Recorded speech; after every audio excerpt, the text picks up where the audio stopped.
For the longest time, Islands of Adventure has been left relatively unchanged since its opening back in 1999. It's been the same park that you know and love for roughly 26 years. The park had never received any major overhaul until 2010, when they got the Wizarding World of Harry Potter. And then the second major change didn't occur until 2017, when Universal tore down Dueling Dragons, their massive, intense dueling B&M invert. And although that removal, it was tough to see, it was ultimately for the greater good. Without Dueling Dragons getting the axe, we wouldn't have coasters like Hagrid's or Velocicoaster, which are rides that are objectively leagues above Dueling Dragons. I'm sorry. But other than these two major overhauls, Islands is essentially identical to when it first opened back in the 90s. Almost all the lands are left intact. The rides are just as good as when they first opened. Well, maybe not all of them, but the majority of them. It's certainly going to be a weird trip to see the park getting revamped and refurbed over the next decade, because it is going to happen. Now that Epic Universe is open, a lot of resources and capital is going to be reallocated back to the original Universal parks, Studios and Islands. Now, arguably, Studios, they need a lot more help than Islands, but that doesn't mean Islands is going to be written off completely. Once the Ghostbusters coaster completes construction in, I want to say 2027, they're going to have a pretty quick turnaround time with what they want to build next. And I see some large sweeping changes happening with a park like Islands over the next 10 years. And most of it has to do with one land at this park.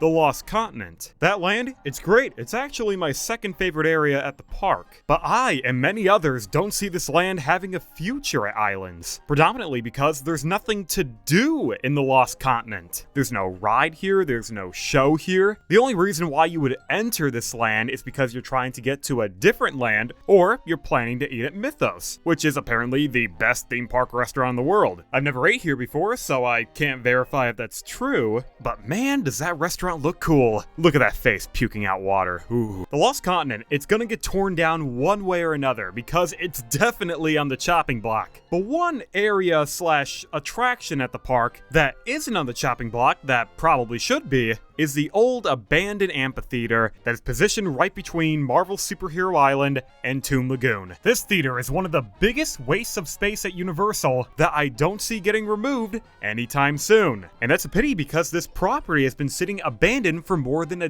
decade, and there's currently no plans to upgrade, revive, or replace this theater. If you're not too familiar with what the Toon Lagoon Amphitheater is, I don't blame you. I also didn't know what this theater was until very recently. Whenever I went to Islands, I always passed this theater when I was on my way to something else like Jurassic Park, so I never gave this location the time of day or questioned why this thing was even here in the first place. Apparently, when this theater debuted back in 1999, so right when Islands opened, the theater was home to a show known as Pandemonium Cartoon Circus, a live-action show that featured a lot of hosts from Toon Lagoon. Characters like Rocky and Bullwinkle, Popeye, Betty Boop, Dudley Do-Right. It was a kid show performed by old characters that only your boomer grandparent or Gen X parent would know about. And as you can already imagine, the show, it wasn't popular. It was so unpopular, in fact, that only ran for 9 months. So Universal, let me get this straight. You built an amphitheater specifically for this show, but said show didn't even last a year. What a spectacular waste of money. Oh lord. Anyway, after the Pandemonium show failed, Universal, they tried again 1 year later with a different show called Extreme X Venture, both spelled with an X, which was a seasonal BMX stunt show with bikers, inline skaters, skateboarders, and for some reason Woody Woodpecker. Great job, Universal. I can see that you learned from your previous mistakes of incorporating cartoon characters that nobody knows about by incorporating a well-known cartoon character like Woody Woodpecker. Great.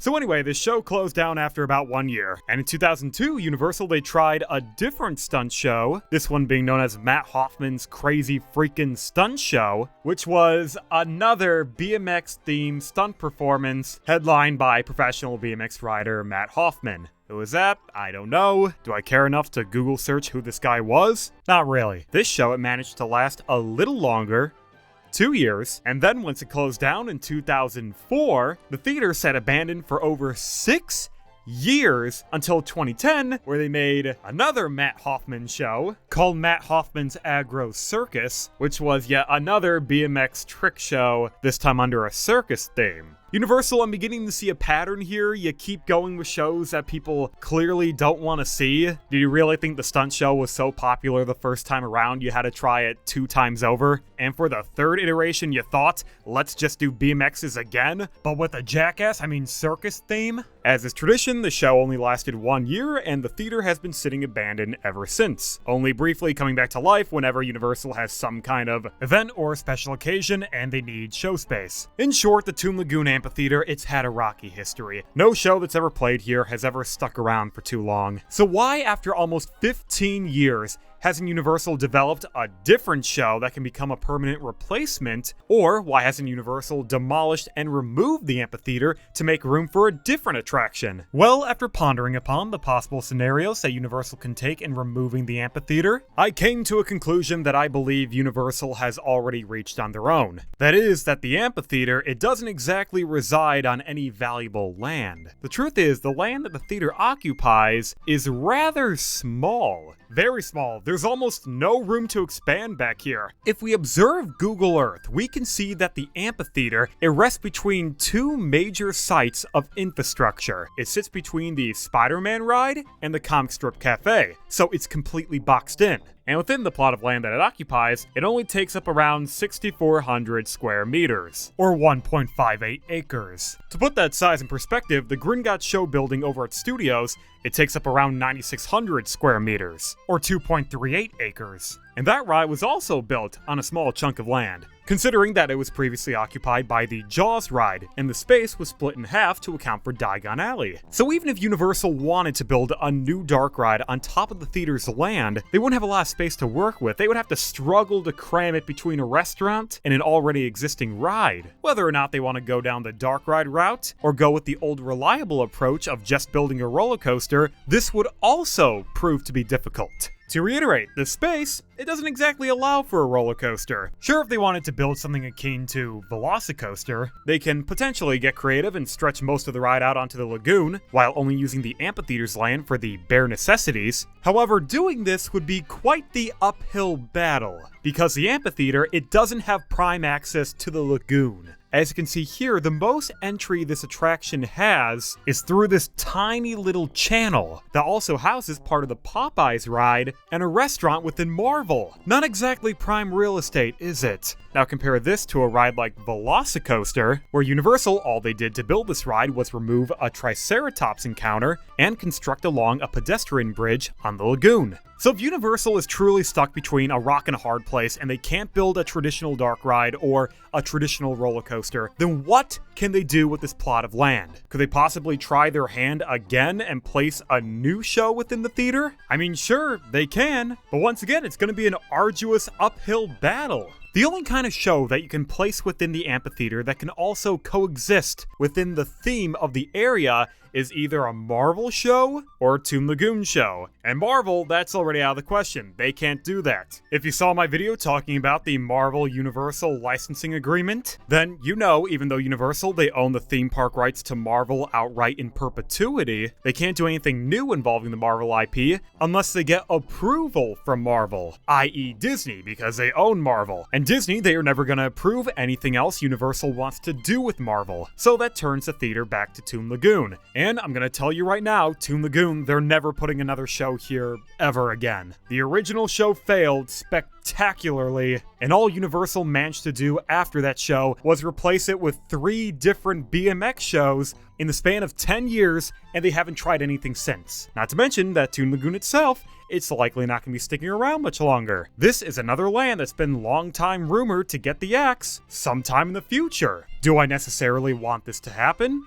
No, not really. I'm actually one of the few Toon Lagoon supporters out there. I enjoy this land, and I try my best to never skip it. I've grown in appreciation for this section of the park. Popeyes is awesome. Dudley Do's, it's alright. It definitely needs an upgrade though. And the aesthetic of the land, even though I'm only familiar with a handful of characters like Betty Boop and Popeye, I can still appreciate the land for what it is. But regardless of what I think, I know that sometime down the line, Toon Lagoon, it is going to close. It is going to get revitalized. To what that revitalization is, your guess is as good as mine. I have no clue. I picture that when Universal does redo Toon Lagoon, they're going to keep the original attractions with Ripsaw and Popeyes and just reskin them, while also refurbishing the entire land with newer and more relevant IPs. Other than those enhancements, I don't think Toon Lagoon would change too much overall, which yes, would still mean that the future of the amphitheater is still up in the air. Unless Universal decided to remove the comic strip cafe and expand the footprint, there's really not much they can achieve. The current plot, you can't fit a roller coaster there, you can't put a dark ride there, except if Universal invents some kind of dark ride type that's more vertical than horizontal, but I seriously doubt a ride called Toon Lagoon's Tower of Terror would ever come to pass. If I were in Universal's position, here is what I would do.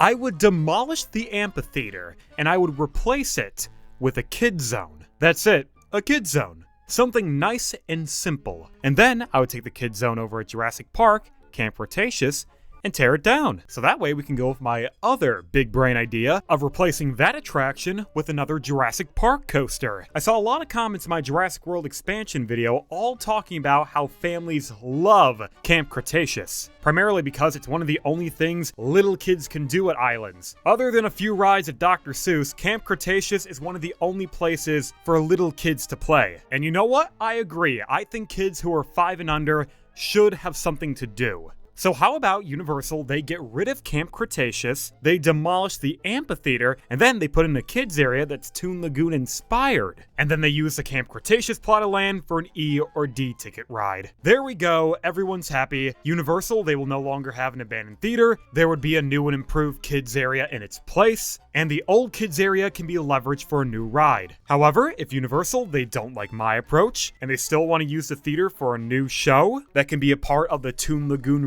revival, then I suppose they can do that instead, but only if the new show is worthy enough. What I don't want to see happening is a new show comes in, it bombs, it fails, Universal, they close it and take it out, and then the theater is back to square one where it's sitting abandoned once again. Universal, I know you're more than capable enough to make a worthwhile show to put here. You've done elite shows before, as evidenced by the Bourne and Horror Makeup show over at Studios. You can 100% replicate that success over here. If you try, I know you can succeed, but if you can't, then just go down the kids' play area path. Anything's better than what you're currently doing. It's been 15 years since this theater was left abandoned, and it's probably going to be abandoned for at least 10 more, because I don't see any Toon Lagoon revival happening anytime soon. At least not until the Lost Continent replacement is complete.